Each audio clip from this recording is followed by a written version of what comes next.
This is Eagle Owl, and today I will be talking about this Amber Wilson lady and Shannon Sharpe. Complete clowns right now. Complete clowns. And let's get straight into it.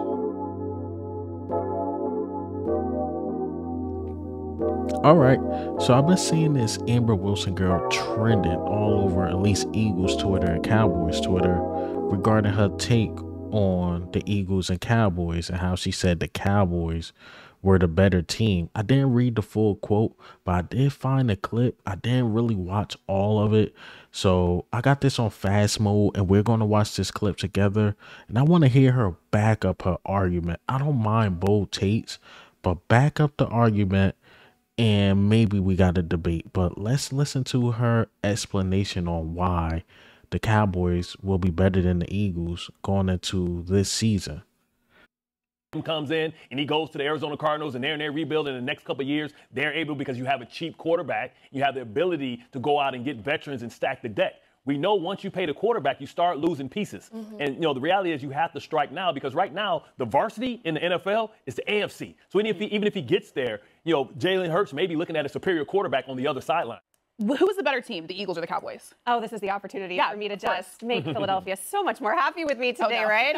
Hi, Eagles fans. Yeah, it's the Cowboys. It's the Cowboys this season, and I know that's shocking. Cowboys what? It's the Cowboys. It's what? No, I don't understand. I'm sorry. Wait, what's the question again? Who is the better team, the Cowboys? So she's saying the Cowboys are the better team. The Cowboys over the Eagles this season. We're not talking 2022, Amber, where they split that series. We're talking 2023 moving forward. Ask a question. I know you're the host. In the top two teams here, right, in this division, only one of them lost 7 starters. And it wasn't named the Dallas Cowboys. No, everyone forgets that. Javon Hargrave goes over to the 49ers. But you were literally just talking about the Eagles Super Bowl window being, because this season, I'm talking this season, I think the Eagles Super Bowl window is still open for the longevity of Jalen's career, because I believe in Jalen Hurts as a player. I believe that we've seen the Patrick Mahomes of the world, the Josh Allens of the world, all these young quarterbacks that we see get paid. Yes, we just saw Jalen get paid. I know that always is a concerning thing when you're in a salary cap sport, but I do believe that in that coaching staff, in that organization, that they'll be able to still compete during the rest of Jalen Hurts' very long, as I expect, career in the NFL. We're talking 2023. In 2023 part, the Cowboys, they are stacked, and that schedule's a lot easier than the Eagles. So this is an exercise that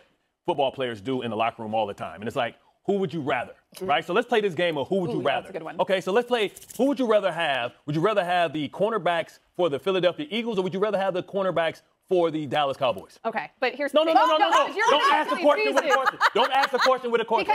Because for me, it all comes down to this. Or no. Who would I rather schedule-wise? Okay, I'm done with that. So her point is that the Cowboys have an easier schedule and we lost Javon Hargrave. All right. Very, very bad points in my opinion, because the Cowboys play the AFC East like the Eagles do. The only team I will say that's on our schedule and that's on their schedule, or that's not on their schedule, that's going to be tough, is the Kansas City Chiefs. They got to play the Dolphins. They got to play the Bills. They got to play even the Chargers. They got a tough schedule, man. They got to deal with us twice. I believe they play the 49ers. So, again, they have a tough schedule. Cowboys' schedule not a cakewalk. They probably, I'm not even looking it up. More than likely, they got a top 5 hardest schedule.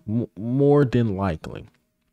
Then I believe they playing Buffalo like the Dolphins and stuff towards the end of the season, which they might be fighting for a spot. They might be fighting for a spot. So that argument is weak. That argument is totally weak. And then the Javon Hargrave thing, I mean, we got Jalen Carter. I'm not saying Jalen Carter is on Javon Hargrave level now, but if Jalen Carter can give us 7 sacks and be a better run stopper than Javon Hargrave, then what production have we really lost? Maybe we're not going to get to double-digit sacks. I'm cool with that. But what production are we really losing?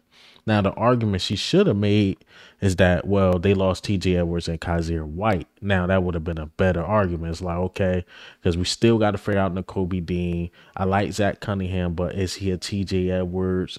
Like, maybe you made that argument, but then I got something that could combat that as well. But just to say easier schedule and they lost a couple players that we immediately replaced. I think even in the beginning of the segment, she was just talking about how Jalen Hurts, he looks really good. He's being disrespected. But then she said the Cowboys are going to win the division because they have an easier schedule and we lost Javon Hargrave. It's just a bad argument. Not a good debate. Let me say this too. I was watching Stephen A. Smith and Paul George podcast, right? And Stephen A. Smith said something very interesting, is that it be people in their ear that tell them what to say sometimes for ratings. Like, they got to ask certain questions. They got to do certain things. I think somebody was in her ear to say, pick the Cowboys. Just start an argument. Start a debate. Pick them. Because there's no way you can say the Cowboys right now, Cowboy fans are even admit it. There's no way you can say they're better than the Eagles right now. What they tell us is that, well, y'all better do something because y'all got that stat schedule. Y'all better do something. Y'all got that stacked roster. So again, very, very bad argument. Now, Shannon Sharpe. Really Shannon Sharpe? Justin Fields, number 1. Jalen Hurts, number 2. Jared Goff, number 3. Number 4, Dak Prescott. Number 5, Kirk Cousins. I just got a problem with number 1 and number 2. You know, when Jalen Hurts was on his quote-unquote come-up, right? And before the Super Bowl, before even last season started, I'm like, well, it's hard for me to put Jalen Hurts past the top 15 because he still got stuff to prove. He still has something to prove in this league. And Justin Fields haven't proven anything, even with the weapons he got. He haven't proven anything. The season haven't started. To put him at number 1. Ain't no way. Ain't no fucking way. Ain't no way. Ain't no way because, again, he just haven't proven anything. And there's no knock on Justin Fields. I would say I call this first round privilege. What do first round privilege mean? Especially a quarterback that's picked in the top 10. It's a player that's picked, and because a lot of GMs, a lot of analysts and guys like that had them picked in the top 10, they believe that they will flourish in the league. And they give them the benefit of the doubt a lot. Like Trevor Lawrence. How is Trevor Lawrence a top 5 quarterback? How's Trevor Lawrence a top 10 quarterback? He haven't proven anything. He had a couple good games, but he haven't proven anything. Justin Fields literally haven't proven anything, and people put him at a top 10 quarterback. Proven nothing. He proven he's fast and he can run, but haven't proven anything. It took Jalen Hurts to get to the Super Bowl. It took Jalen Hurts to go to the playoffs. Took him to win to a couple games. And people still leave him outside of the top 10 because things that happen in college or his weapons, being surrounded with a great organization. People put that as a knock against him. But then you got Trevor Lawrence, who has Doug Peterson, who is great. They gave him weapons. Nah, he's just good. Justin Fields, get DJ Moore. They get a nice tackle out the draft, but now he's number 1. First round quarterback privilege. That's what I call it. First round quarterback privilege, because there's no way. And I get it. This stuff is for ratings. And again, I go back to that Stephen A. Smith quote. Stephen A. Smith said, there be some people in people's ears, especially when they asking these athletes questions, and be a producer telling them what to say sometimes. And I get it. Shannon Sharpe about to be on First Take. He got to make hot takes, get people to tune in. At the same time, these takes are just ridiculous. They're just bad takes. Just bad takes. But hey, man, what do you think? How do you feel about what Amber Wilson had to say? I think it was like more like clown behavior with that.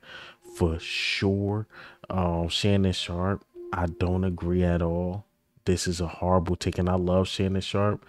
Shannon Sharpe is so up and down about Jalen Hurts. 1 minute he loves Jalen Hurts and this and that to combat Cowboy fans. The next, oh, Jalen Hurts, what have he done and this and that.